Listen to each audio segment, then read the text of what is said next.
pero déjeme saludar a alguien a quien sí admiramos y respetamos y es corresponsal de la revista Contralínea, coordinador de la edición impresa de la revista, es el querido Sósimo Camacho. Sósimo, buenas tardes, ¿cómo te va? ¿Qué tal, Vicente? Qué gusto saludarte. Saludos a la audiencia, saludos al equipo de Sin Censuras. Como siempre, es un placer estar aquí contigo. Oye, estaba revisando un artículo, un reportaje que publican ustedes, firma David Cilia Olmos. Qué fuerte, Vicente Fox y los vuelos de la muerte. ¿Por qué no hablamos de esto ante el apoyo, los aplausos que emite Vicente Fox para Javier Milei, el presidente recientemente elegido en Argentina?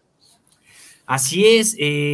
Vicente, se trata de un artículo pues muy interesante a cargo de David Cilia Olmos. Él es colaborador también de la revista Contralínea desde hace tiempo, a veces nos envía este tipo de trabajos. En el caso de David Cilia Olmos, bueno, pues es quien fuera integrante de la Liga Comunista 23 de septiembre y después se ha incorporado a trabajos de carácter académico, también de la lucha social y precisamente hoy es parte de quienes integran esta comisión de búsqueda y que, bueno, pues ha tenido acceso también a información relevante sobre este periodo ya desde los propios archivos que ha generado el propio Estado mexicano. Y sí, pues en efecto empieza este texto que decíamos se puede consultar ahí en www.contralinea.com.mx señalando pues estas, podríamos decir que estas coincidencias de personajes de la derecha latinoamericana, en el caso de Vicente Fox, pues aplaudiendo la llegada de Milei, este personaje ultraderechista al gobierno de Argentina, y se comentaba precisamente en este artículo, David Cilia Olmos señalaba que, bueno, pues Milei ha sido un negacionista de lo que hizo la derecha, la dictadura militar allá en Argentina, con respecto de las personas vinculadas a la izquierda, o incluso aunque no estuvieran vinculadas a la izquierda, simple y sencillamente a veces le estorbaban a la propia dictadura y pues terminaban desapareciéndolos. ¿Qué ocurrió en Argentina? Que también ocurrió en México, además de toda esta masacre que se ejecutó en contra de poblaciones, pues durante el periodo de los 60, los 70, los 80, pues hay algo similar y que tuvo que ver con los vuelos de la muerte. Recordarás, Vicente, que se ha documentado, tanto en Argentina como en México y en otras partes de América Latina, este mecanismo de desaparecer a los disidentes políticos, a los campesinos, particularmente de Guerrero, que fueron de esta toda sierra de Atoyac, que por haber sido sospechosos para el Estado mexicano de entonces de estar vinculados a el Partido de los Pobres y la Brigada Campesina de Ajusticiamiento, es decir, a la guerrilla de Lucio Cabañas, pues fueron prácticamente aprendidos, desaparecidos y muchos de ellos tirados al mar, vivos o muertos, torturados, los tiraban al mar para prácticamente deshacerse de ellos. Una suerte de crímenes de lesa humanidad que nos indignan, una suerte de crímenes de lesa humanidad que deberían de ser, pues sí, llevados ante un tribunal, toda vez que son crímenes que no prescriben. Pero bueno, aquí el asunto es que se ha tenido documentos, decíamos, por parte de este trabajo de David Cilia, pues de que de primera mano Vicente Fox, cuando asumió la presidencia de la República de este país, tuvo el conocimiento de estos vuelos de la muerte e incluso a cargo de quienes estuvieron. Y no obstante de que se generó toda una campaña para decir que ahora sí llegaba una oposición al país después de tantos años de priismo y se crearía una fiscalía especializada, primero una comisión de la verdad, después ya lo rebajaron a una fiscalía especializada, la FEMOS, precisamente para investigar estos delitos, pues Vicente Fox tuvo en su poder datos claros, contundentes de los participantes de estos vuelos de la muerte y cuando tenía esa facultad él también de actuar, pues prácticamente no hizo nada. Es parte de lo que estamos informando. Le invitamos a que la gente, la ciudadanía pueda ingresar también a consultar este trabajo. Y sobre todo en el marco de la muerte, el fallecimiento de Henry Kissinger a 100 años y precisamente el papel que pudo haber jugado o jugó, de acuerdo a las investigaciones que se han dado a conocer en el transcurso de los años también, en la desaparición de miembros de la izquierda en diferentes países. en Latinoamérica. Creo que es muy relevante leer lo que publican, mi querido Sósimo. Sí, sí, mira, en ese sentido, Vicente, pues señalar que sí, a diferencia incluso de lo que ocurre en Argentina y en otras partes de América Latina, ahí sí hay gente que está purgando alguna pena por este tipo de desapariciones. En México no hay una sola. Y decíamos, en el sexenio de Vicente Fox se tuvo la oportunidad de incluso llevar ante pues la justicia a personajes que ordenaron este tipo de masacres en contra de la población mexicana, y solamente se logró, y eso 3 años después de que desapareciera esta comisión, ya en 2009, una condena póstuma, la de Esteban Guzmán Salgado, quien fuera agente de la Dirección Federal de Seguridad. Él fue sancionado penalmente por la desaparición forzada de Miguel Ángel, pero fue ya, decíamos, una condena póstuma. En realidad prácticamente no se condenó a nadie, y decíamos, aquí el asunto es de que hay de manera puntual un exmilitar de nombre Antonio Navarro, quien de manera documentada le entregó a Vicente Fox documentos y una carta en la que él señalaba la manera en que él se vinculó también con estos militares que terminaban haciendo estos vuelos de la muerte. De manera clara, puntual, señaló el tipo de adscripción que tenían, el tipo de trabajo que realizaban formalmente y también los trabajos que realizaban ya su participación en estos crímenes de lesa humanidad. Hay una carta, decíamos, que se dirigió al general Enrique Cervantes Aguirre, quien entonces era precisamente el secretario de la Defensa Nacional, donde me voy a permitir leer, Vicente, para la audiencia, nada más un pequeño extracto. Dice, tenía que llegar al cuartel militar de Acapulco Guerrero, allí estaba una fracción de otros batallones, el 32 Batallón de Infantería, el 49 Batallón de Infantería, el 50, las otras facciones de batallones andaban actuando en la Sierra de Atoyac, cumpliendo la consigna de 4x1, o sea, por cada soldado que murió en la emboscada que había realizado el Partido de los Pobres, tenían que morir 4 campesinos de la sierra, porque dijeron que todos los campesinos habían colaborado con Lucio Cabañas al poner la emboscada. Es decir, viene una serie incluso de información al detalle de los personajes que participaron, de los propios generales que participaron y coroneles, y sobre todo en esto, Vicente, de los vuelos de la muerte, que Vicente Fox desestimó o más bien nunca quiso realmente investigar. Pues vaya caso, estamos siempre al pendiente, sobre todo de estas investigaciones, de estos reportajes, para que no se olvide, porque no se pueden olvidar estas cosas en este intento, en estos esfuerzos para que no reine más la impunidad en nuestro país. Y mi querido Sósimo, hay varios temas que abordar antes de que cerremos por ahí de las 3 de la tarde. Si te parece, déjame proponerte, porque además es algo que aún no han publicado, pero es un tema delicado y complejo. La delincuencia organizada que incursiona en el saqueo masivo de bienes arqueológicos, por si faltaba algo, mi querido Sósimo.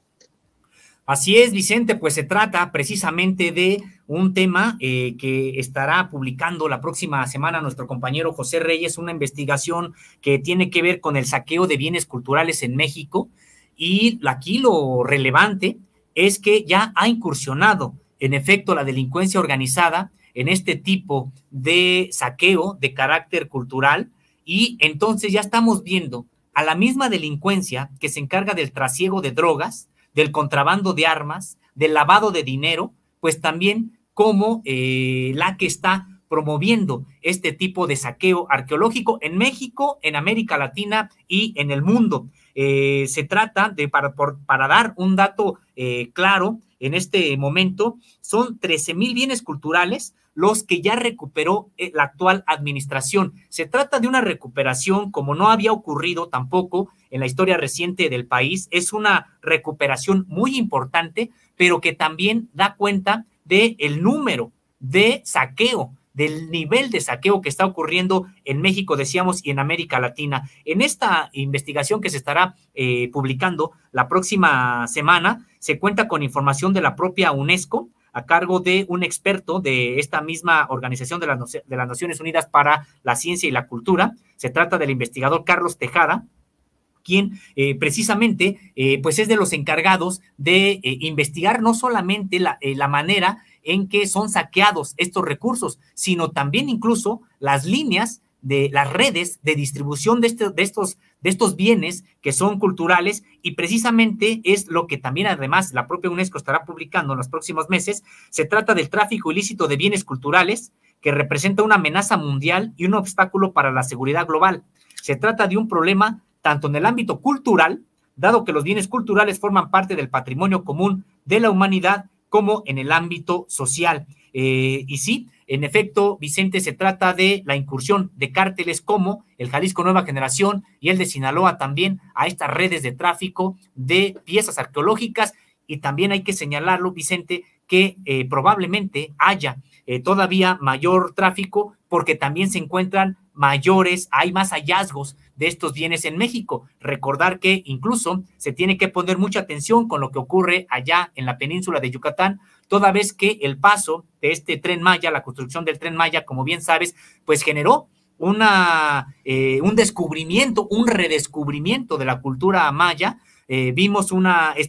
asistiendo a la emergencia de una cultura que fue muy vibrante, con una densidad de población muy importante, y que prácticamente por donde fue pasando el Tren Maya, pues se fueron encontrando desde ciudades prácticamente hasta, por supuesto, enterramientos, templos, unidades habitacionales de ese entonces, etcétera, los vestigios, y, por supuesto, una cantidad impresionante de objetos de alto valor, también económico, pero sobre todo de valor cultural. Bueno, el asunto es que también, por supuesto, han llegado los traficantes de piezas, y por eso decíamos, el gobierno mexicano, el Estado mexicano, pues tiene que estar muy al pendiente. Pero un dato decíamos que sí es alentador, es el de las 13,000 piezas recuperadas, reconocidas por la UNESCO con respecto del gobierno mexicano. Y también preocupante que se convierta esto en un intercambio ilegal internacional, porque como hablas de la recuperación de piezas, creo que está claro que hay tentáculos de estas mafias o de estos grupos en diferentes partes del mundo, y quién sabe qué intereses, Sósimo, porque muchas veces son estas casas subastadoras, estas casas de subasta, las que terminan haciendo o validando, legitimando las subastas de estas piezas, ¿no? Sí, es indignante esto, Vicente. Hay que recordar que el gobierno mexicano también ha estado protestando de manera clara, contundente, cada que hay algún tipo de subasta en ese sentido, y recordar que incluso se ha agradecido el apoyo de, por ejemplo, el gobierno italiano para la recuperación de estas piezas, para generar una política de decir no al saqueo de las culturas, sobre todo de América Latina y particularmente de México. Ha habido reconocimiento, claro, del gobierno mexicano en ese sentido, pero también la denuncia, que no ha ocurrido así con otros gobiernos. Recordar que el gobierno francés no ha querido colaborar en ese sentido, y es que uno podría decir, bueno, ¿por qué roban? ¿Por qué saquean gente que incluso no tiene ningún aprecio por este tipo de bienes? Cuando hablamos, por ejemplo, del narcotráfico, dices, ¿a poco realmente les interesa al narcotráfico el valor histórico o valor arquitectónico o arqueológico de estas piezas? Pues no, lo que les interesa, por supuesto, es la ganancia, como en todo lo demás, y es que se ha convertido esto en un mercado, Vicente, también tenemos los datos, de 6,000 millones de dólares al año. Por lo tanto, es que entonces, por supuesto, el crimen organizado vuelve su vista también a lo que considera una oportunidad de negocio. Estamos hablando de 6,000 millones de dólares al año que el narcotráfico pues quiere su tajada del pastel, pero estos 6,000 millones de dólares al año pues finalmente los animan el que haya algún tipo de personas en Europa que, sobre todo, o también en Estados Unidos, que estén dispuestas a pagar por estos bienes que saben que fueron saqueados, es decir, que fueron obtenidos de manera ilegítima, ilegal, de las zonas de origen. Entonces sí, creo que es un tema muy complejo, muy complicado, porque también se necesitaría la ayuda de todos los países, los europeos incluidos todos, para cerrarle el paso a la comercialización de este tipo de bienes. Pero no, vemos que en efectivo en estas casas legalmente establecidas, famosas, incluso que se precian de distribuir el arte, etcétera, pues también ahí vemos que están subastando, hasta allá llegan estos tentáculos del crimen organizado a estas casas que colocan estas piezas arqueológicas mexicanas allá. Importante también señalar, hay que reconocer al César lo que es del César, que esta labor de visibilizar este crimen o estos delitos ha sido de Beatriz Gutiérrez Müller, la esposa del presidente Andrés Manuel López Obrador, y que ha tomado relevancia, al menos así lo entiendo yo, no sé qué pienses tú, en este sexenio, en estos años de gobierno del presidente Andrés Manuel López Obrador, estos esfuerzos para detener el tráfico y para recuperar lo que ya se haya saqueado, como tal vez no lo había visto, insisto, esa es mi visión, en otros gobiernos o en los gobiernos más anteriores a este gobierno de la 4T, Sósimo.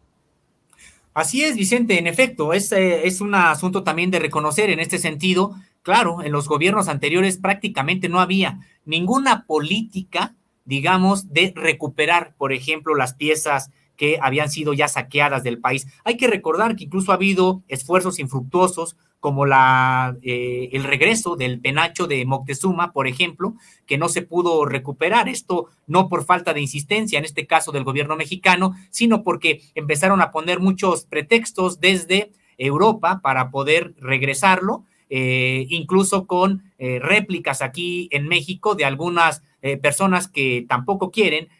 pues que se regrese el propio penacho, porque ellas pensarían desde su visión tan corta que no estarían dispuestas a darle algún triunfo político al presidente de la República, y empezaron a argumentar que es que se puede deshacer, es que ya no hay manera de traerlo porque se puede pues sí llegar a dañar de tal suerte que mejor que se quede allá, etcétera. Entonces, claro,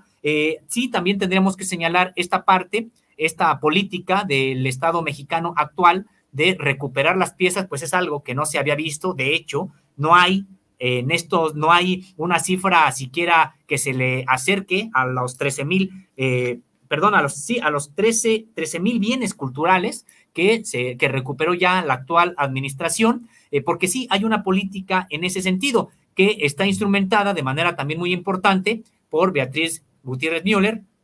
y que tendríamos que señalarlo, Vicente, es importante que también se ponga atención sobre lo que está emergiendo en el Tren Maya. No tenemos mucha noticia de que si es que ha emergido algo también en los trabajos, por ejemplo, del transísmico. Hay que recordar que también Oaxaca ha sido una sede, el territorio oaxaqueño, de culturas con alta densidad también de población, de manera prehispánica, etcétera. Entonces, pues sí, tener que estar poniendo atención, porque claro, eso deberíamos estar, por supuesto, orgullosos de eso mismo también. Todo el país prácticamente está lleno de vestigios de civilizaciones, de culturas que nos precedieron y de las cuales hoy también somos herederos, y que en ese sentido se tiene que poner mucha atención de lo que está ocurriendo allá en Yucatán, y que no se trata solamente de recuperarlas, sino de prevenir el propio saqueo. Así es, y para cerrar, querido Sósimo, si me permites preguntar tu visión, evaluación, opinión acerca de estos 5 años. Hoy se cumplen 5 años de la llegada a la presidencia de Andrés Manuel López Obrador, y lo hemos estado mencionando durante todo el día en Sin Censura. Pues vaya día, ¿no? No solamente por el aniversario, sino por la inauguración del aeropuerto, porque está vendido todo el boletaje. En 20 minutos se acabó el boletaje para el Tren Maya. En fin, hay muchas noticias que rescatar en torno a estos 5 años de Andrés Manuel López Obrador, presidente.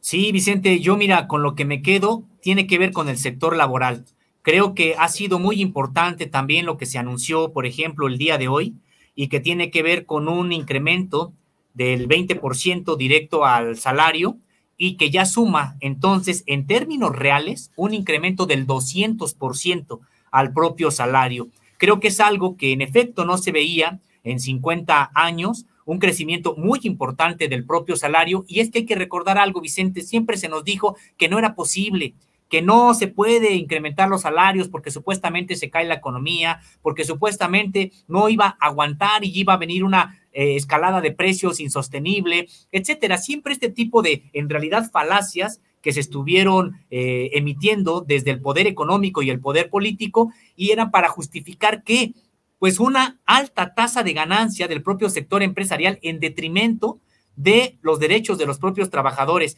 Se dice fácil, Vicente, pero incrementar 200% en términos reales, no nominales, en términos reales, el propio salario, pues creo que sí se trata de un legado que me parece importante, que sienta las bases para seguir construyendo todavía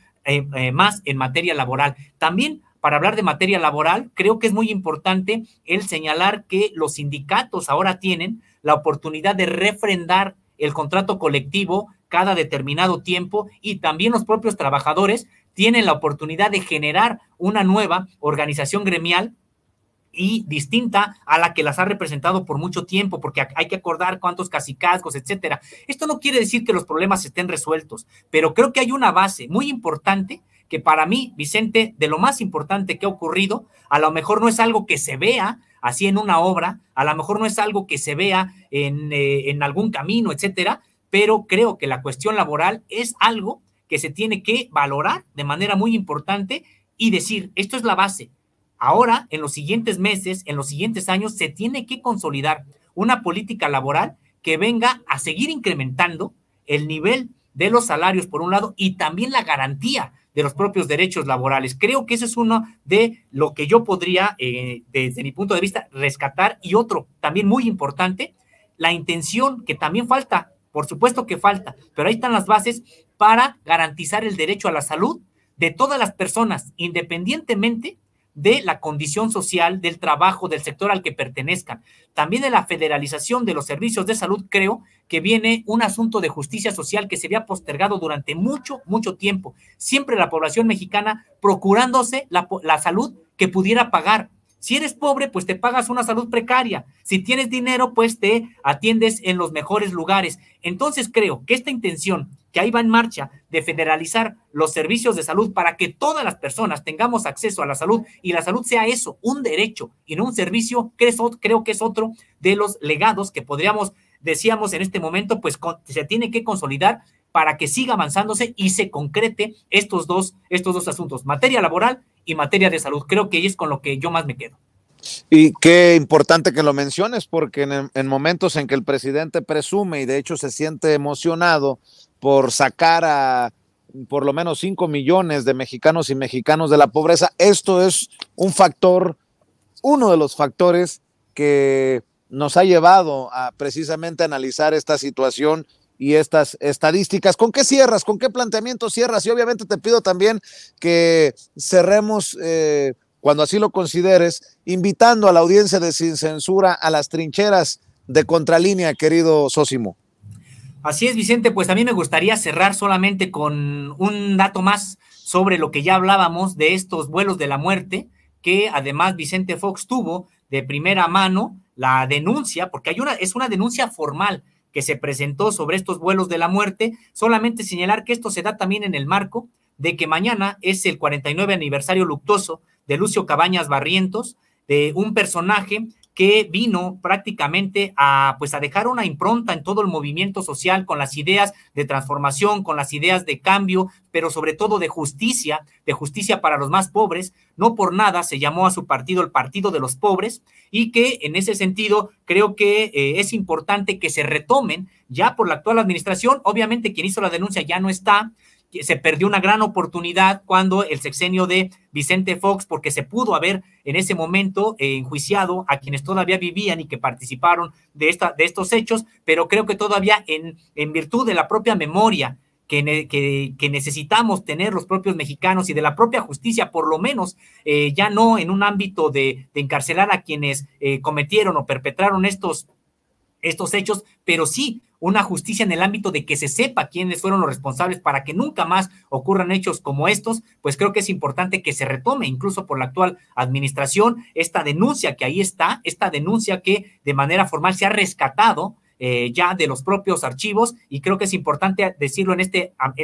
aniversario luctuoso que es mañana de Lucio Cabañas Barrientos. Y pues sí, en efecto, a mí me encuentran como Sósimo Camacho en Facebook, como @Sósimo_ en X, y por supuesto que les invitamos a que sigan www.contralinea.com.mx, que sigan los contenidos también que nosotros generamos a través de nuestras redes sociales. Estamos como Contralínea en YouTube, Facebook, X, Instagram y TikTok, y como Contralínea Audio en Apple Podcast, Spotify y iVoox. Ahí encuentran los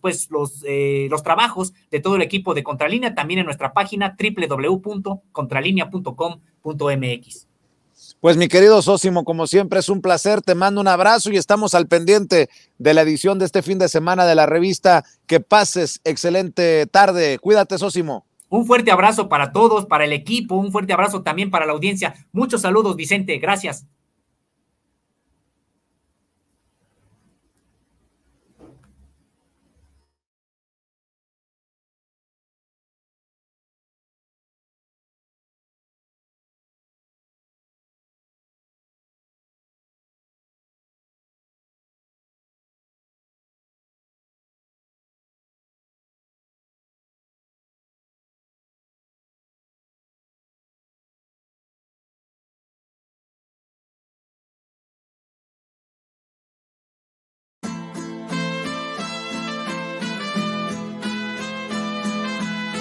Otra prensa que es luz y claridad en la noche oscura. Hay quien tiene remedio y hay medio sin cura. Hay una prensa que nutre la perfecta dictadura y le declaró una guerra abierta a la cultura. Hay otra prensa dispuesta a enfrentarse a esta locura, sincero, sin pero, sin miedo y sin censura.